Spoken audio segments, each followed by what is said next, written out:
Okay, thank you all so much for joining today. We are going to be talking a little bit more about literacy. I think it was probably 2 or 3 weeks ago now. I did a Facebook Live all about teaching CVC words or word families. So if you missed that one, you can go back and find that on my Facebook page. But I got so much great feedback from that, and so many people were asking additional questions about reading that I thought, you know what, let's make this a weekly thing. Well, of course, it took a little bit of time for me to wrap my head around that because I've never done weekly lives before. So I am crossing my fingers that I will keep up with this. The plan is to go live for at least the next 6 weeks or so, talking about the building blocks of learning how to read so that we as reading instructors, as teachers, can better understand what our students are going through and better understand the skills and prereqs that they need to have to become independent readers that love reading. So we're going to kind of backtrack from the last live where I discussed CVC words, and we're actually going to go back to one of the first foundational building blocks of learning how to read, and that is beginning phonological awareness. So that is what today's live is all about. This is going to be very pertinent for you if you are a pre-K, kindergarten, and probably even a first grade teacher. I'm sure that you have students that have some gaps, maybe even in second grade, but for sure pre-K through first, you're going to find some value here in the live that we will be doing today. So I'm going to go ahead and get started with our beginner phonological awareness talk. Here is a roadmap. If you're anything like me, you love knowing where are we heading, what are we going to see, what am I going to learn today. So we're going to talk a little bit about what phonological awareness is. Bear with me. This is not going to be any kind of college class where we go over and over and super in-depth on those, but I want to make sure that everyone who's tuning in has a good foundational knowledge of what phonological awareness is and is not, so that we can then jump into our two topics of phonological awareness for today, which are going to be rhyming and then alliteration. So let's take a look at what phonological awareness is. So phonological awareness is actually a continuum of several different skills. It's not one just thing that students learn how to do or are working to gain mastery, and it's actually several things. I'll show you the continuum in just a moment. And this skill involves listening and speaking. So there's no text involved. That's why this is a perfect pre-reader skill for you to be working on with your students, because they do not need to know how to read. They do not even need to know all of their letter names or letter sounds to be working on their phonological awareness. So I want to make sure that if this is not something that you're currently doing and you do teach pre-K, kindergarten, and probably even first grade with some of your students, that you are going to start incorporating these ideas ASAP. I'm going to give you lots of free, easy, no prep ways to practice rhyming and alliteration today, and it's really nice because everything is auditory and speaking, so there truly isn't really anything to prep. But the big thing is that exposure and then active engagement are very, very important for phonological awareness skills. I mean, truly with everything that we do with students of this age, having active engagement and being exposed is important, but very, very important because this is not a passive thing for students. They need to be actively engaged. So you can do these activities I'm going to share whole group, which I definitely recommend. Tack them into the beginning or the end of your literacy block, or if you're like me, I love to put so many academic skills into calendar time, and so I normally would build these into my calendar time because they are fairly quick and no prep. So here is the phonological awareness continuum that I promised I would show you a picture of. This image is actually from one of my grad school books. If you're interested in the book, I have the source listed. But really, I just want you to notice with this picture the continuum that is phonological awareness. So it starts off on that first stair step with things that are simple, such as listening. We're not going to talk a lot about listening today, but that's where we can kind of differentiate speech sounds with sounds that might be happening in the environment, like a car horn or a door closing or something like that. We want students to be able to differentiate between those two things. Likely, not always, because every student is different, right? Likely your students are probably already able to do this, but it may be something worth checking if you notice your students are struggling with this. Then you'll notice that next stair step is rhyming and alliteration. That's what we're going to be talking about here today. And then you'll see that The continuum moves on to sentence segmentation, syllable blending and segmenting, onset rhyme blending and segmentation, and then finally is that top step, which is actually phonemic awareness. Now, I know a lot of teachers get phonological awareness and phonemic awareness confused, and it is kind of confusing because phonemic awareness is phonological awareness. It's one part of it, but it's actually the most complex phonological awareness, and it is definitely not where we want to start with students who have not mastered all of those stair steps leading up to phonemic awareness, because it's just going to cause them to struggle.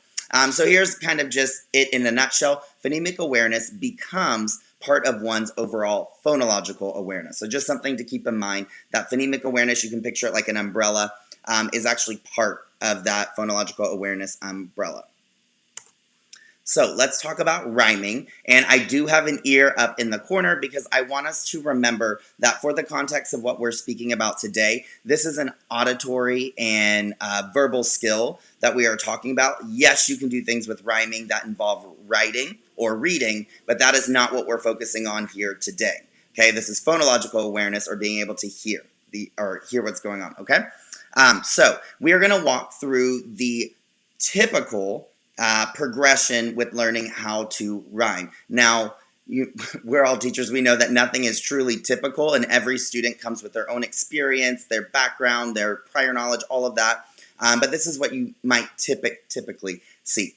So the first thing that we want to think about is exposing our students to rhyming. Without even necessarily talking about it to begin with, we want to make sure that we are reading all sorts of books to our students, picture books that have rhyming in them, bring in nursery rhymes. Those are great because a lot of those all of those have rhyming words as well. And it's just something to continue exposing. And you might think that students are getting that or have gotten that at home, but we cannot rely on that as teachers. We need to make sure that in our classroom we're exposing our students to these all the time, like literally every day. I normally do several read-alouds a day. Obviously, you might have read-alouds that are attached to a certain skill that you're working on, and then you have read-alouds maybe that are just for fun or a time filler. Go ahead and get yourself a basket of rhyming books from either your library, Amazon, whatever, and have those at the ready so that you can build those in all the time. Okay, and then we are going to explicitly teach what rhyming is to our students. So they've been exposed to it. They're probably starting to notice that something is similar in these words that are occurring in these stories, in these nursery rhymes, and that is very key. We want them to become interested in it through all of this exposure. The next step that students typically go through is being able to identify the rhyme. So they've been exposed to them, they've heard them, you've explicitly taught what rhymes are, and now they are able to identify when they hear words that are rhyming. That's what we're working towards next. So a few quick ways to practice that is to verbally give 2 words to the students, and they can give you a thumbs up or a thumbs down if the words rhyme. So for example, if I was sitting in calendar time with my kindergarten students, I might say, friends, do these 2 words rhyme? Cat, hat. They're going to give me a thumbs up. And that's also a visual cue for me to see if a student, starts off with their thumb down. Normally, if they see their friends with their thumbs up, they're going to switch. But I can go ahead and mentally note that this student is maybe having a little bit of trouble identifying words that rhyme. You can also do this with pictures as well. Obviously, with ELL learners, this is something that's really nice. It kind of takes away that meaning so that they can see what the word means. But again, this is an auditory skill. So you could give 3 pictures and ask which doesn't fit. So you could do something, for example, a picture of a dog, a picture of a log, and then a picture of a hat, right? Which one doesn't fit? So the students are going to first have to identify which words do rhyme together. So we're practicing identifying and then excluding the word that does not fit with the other 2. And then this is a great time to go ahead and bring back in those picture books and nursery rhymes and actually have students listen. And now that they've been exposed, you've explicitly taught what rhyming is, you've done practice identifying in isolation without text, you are reading to them again, because this is not a skill where the students are reading. You're reading, and then they can begin to supply you with what words they hear are rhyming. Let's see, moving on. And then the third step that students typically go through when they are learning about rhyming is the ability to generate rhyming pairs themselves. So we've exposed the students to them. We've taught what rhyming words are. The students have had practice with identifying words that rhyme. And now they're going to start working towards generating their own. So I've got a few tips or strategies that you can use with your students for this. One of them is called What's in My Bag. This one, basically, you can just get any kind of bag, and you are going to fill it with items that you know have words that can easily rhyme with them, right? So you might want to put something in like a pen inside your bag. And so if you pull a pen out, then the students are going to try to supply a word that rhymes with pen. So they might come up with hen or ten or ben. And just having that visual piece is something that's really, really nice so that students can see that, and then they are rattling off words that rhyme with that.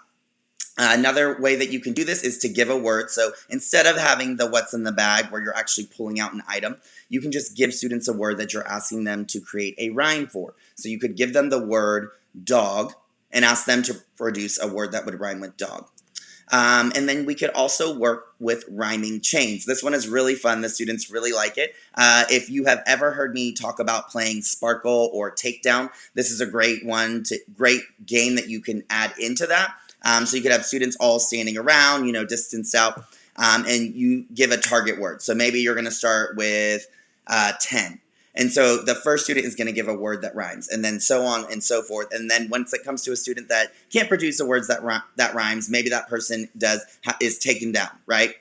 You don't have to do it where students are taken down. You can just have it where it's very fun. You go back and forth and create that rhyming chain with students.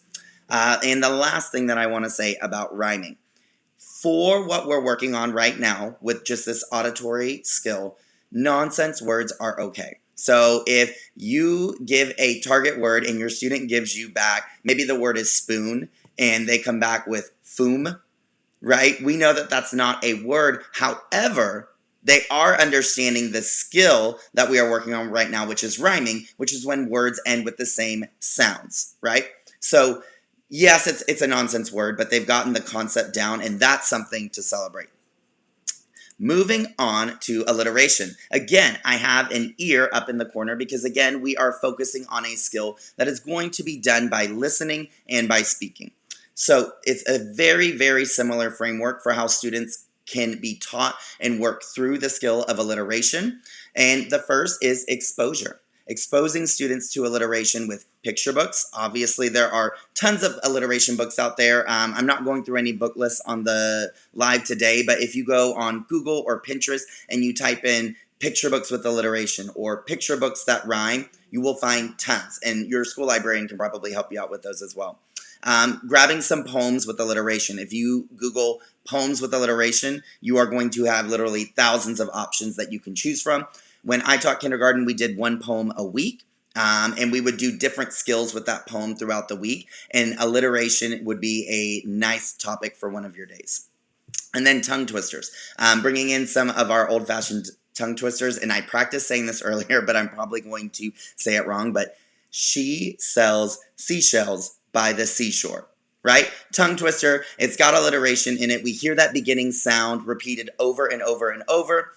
So those are really fun, and to have students practice with those, they get super, super engaged. Then practicing identifying alliteration. So we've exposed students to what alliteration is through books and poems and tongue twisters. We've explicitly taught what alliteration is, and now we're going to practice identifying it. So you can come up with your own sound story. So you can just pick a target sound. Remember, alliteration, I didn't say this before and I should have. Alliteration is when words begin with the same sound, not necessarily the same letter. It's all about sounds here.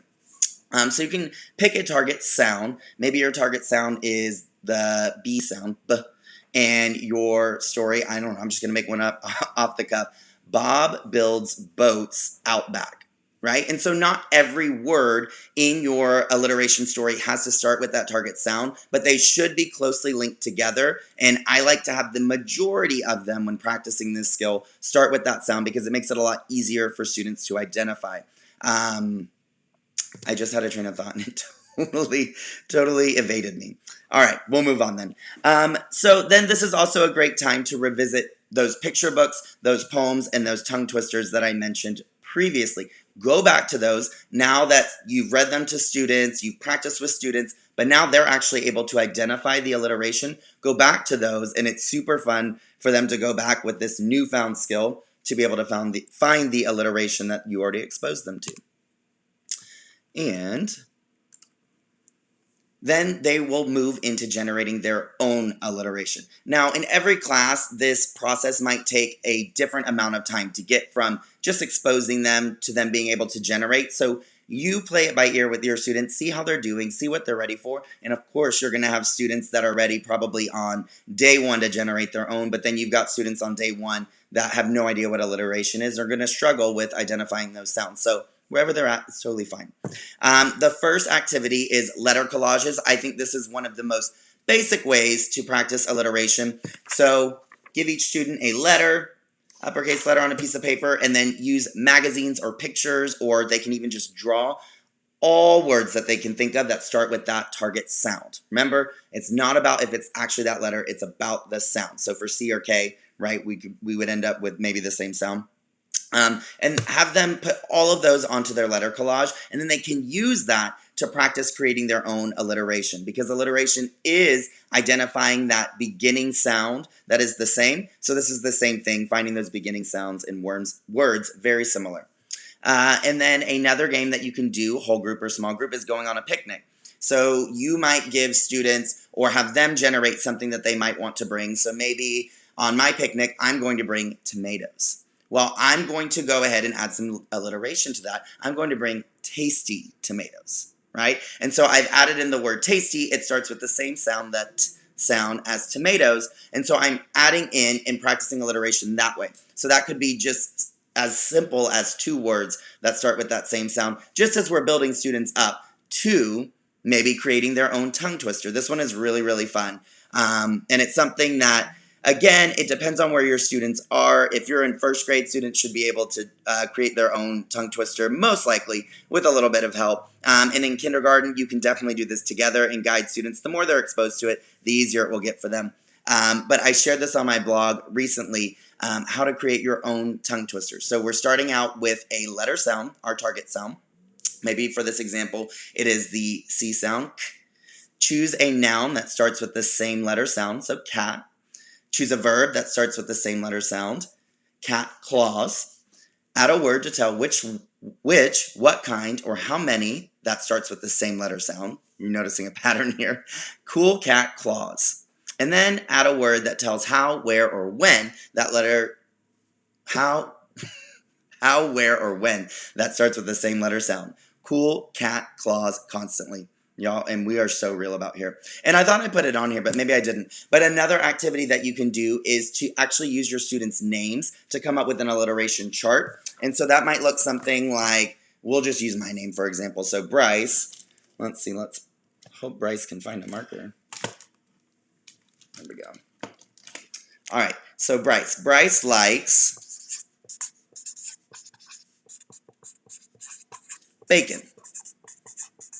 Okay, and you can come up with an entire list of all the students in your class. You can hang it up on the wall. It's really fun. This one's really fun during kind of that back to school time when you're getting to know everyone. But I've got my beginning sound. Sorry, this is backwards for me. The B sound in Bryce and the B sound in bacon. That is repeating. So we've got some simple alliteration there. You can go through with the entire class to do that as well. That's another activity for practicing alliteration.